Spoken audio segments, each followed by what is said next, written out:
रायगड, महाराष्ट्रासह देश विदेशातील ताज्या बातम्या पाहण्यासाठी मॅक्स इंडिया लाईव्ह चॅनलला सबस्क्राइब करा आणि बेल आयकॉन दाबायला विसरू नका। दोन्ही बंधू एकत्र आल्यामुळे खरं तर शिवसेनेमध्ये प्रवेश थांबतील अशा पद्धतीच्या ज्या चुकीच्या निराधार बातम्या आहेत। आज यवतमाळ जिल्ह्याच्या जवळपास 28 प्रमुख उबाटाच्या मान्यवरांनी माननीय शिंदे साहेबांचं नेतृत्व स्वीकारून शिवसेनेमध्ये या ठिकाणी प्रवेश केलेला आहे। त्यामध्ये नगराध्यक्ष पवन जयस्वाल आहेत, वनिता मिसळे म्हणून नगराध्यक्ष होत्या त्या आहेत, सुनीता जयस्वाल म्हणून नगराध्यक्ष होत्या त्या आहेत, अनेक नगरसेवक आहेत, अनेक जिल्हा परिषद सदस्य आहेत। हे सर्व उबाटाचे आहेत आणि वेगवेगळ्या पक्षाचे लोक सुद्धा आज शिवसेनेकडे प्राथमिक स्वरूपात 28 मान्यवरांनी आज यवतमाळ जिल्ह्यातल्या या ठिकाणी प्रवेश घेतलेला आहे। आणि माननीय शिंदे साहेबांना आम्ही आजच तारीख मागितलेली आहे की जवळपास 10,000 लोक पश्चिम विदर्भातले जे उबाटा आणि वेगवेगळ्या पक्षातून शिवसेनेत येऊ पाहत आहेत ते आम्हाला म्हणतात की आम्हाला प्रवेश करायचा आहे आणि त्यासाठी शिंदे साहेबांना आम्ही विनंती केलेली आहे की यवतमाळ जिल्ह्यात किंवा पश्चिम विदर्भात कोणत्याही ठिकाणी एका ठिकाणी आपण आम्हाला तारीख द्यावी आणि ह्या पद्धतीचं प्रवेश लगेच आम्ही घेणार आहोत 15 किंवा 1 महिन्यामध्ये।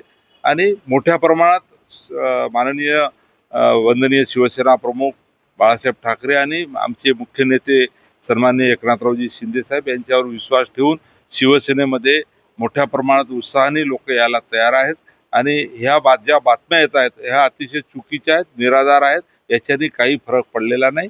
माननीय शिंदे साहेबांवर प्रचंड विश्वास जनतेचा आहे। येत्या काळामध्ये या स्थानिक स्वराज्य संस्थेच्या निवडणुका पाहता कशा प्रकारे शिवसेनेची ताकद असेल ती माहितीला मिळणार आहे, कारण ह्या सगळे पक्षप्रवेश झाल्यानंतर निश्चितच त्या ठिकाणचे जे आकडे आहेत त्याची शक्यता आहे।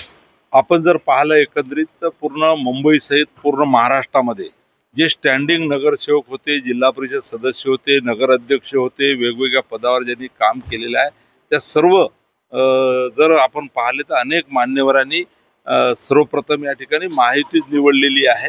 महायुतीच्या तिन्ही पक्षामध्ये लोक प्रवेशासाठी मोठ्या प्रमाणात रीग लागलेली आहे। त्याच्यामध्ये माननीय एकनाथरावजी शिंदे साहेबांचं जी कामाची स्टाईल आहे ते ज्या पद्धतीनं त्यांनी मुख्यमंत्री असताना निर्णय घेतले, आता सुद्धा ते DCM म्हणून ज्या पद्धतीने निर्णय घेत आहे, शिवसेना प्रमुख माननीय बाळासाहेब ठाकरेंच्या विचारधारेला घेऊन ते समोर नेत आहे।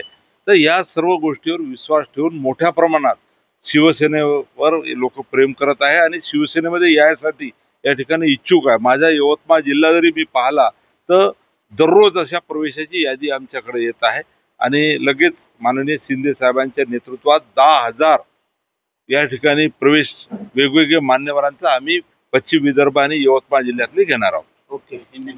ये बहुत गलत न्यूज है और ये बातमी भी बहुत गलत है।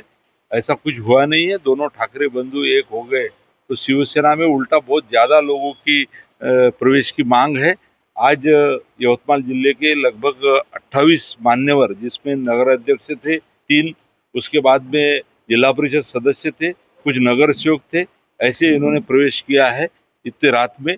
और अभी हमने शिंदे साहब को यही गुजारिश या विनंती की है कि हमें वहाँ पे पश्चिम विदर्भ जो हमारा है जिसमें यवतमाल, वाशिम, अमरावती, अकोला और बुल्ढाना ये जिले हैं, इसमें लगभग 10,000 जो अलग अलग पार्टियों में से, खास करके उबाटा में से बहुत सारे लोग शिवसेना में आने के लिए मांग कर रहे हैं। उसके बाद कांग्रेस से आने के लिए तैयार है और ये तारीख साहब को हमने मांगी है और जल्दी तारीख मिलने के बाद ये 10,000 लोगों का प्रवेश वहाँ पे स्थानिक हम लेने वाले हैं। आज प्रमुख लोगों को यहाँ पे हमने प्रवेश दिया है।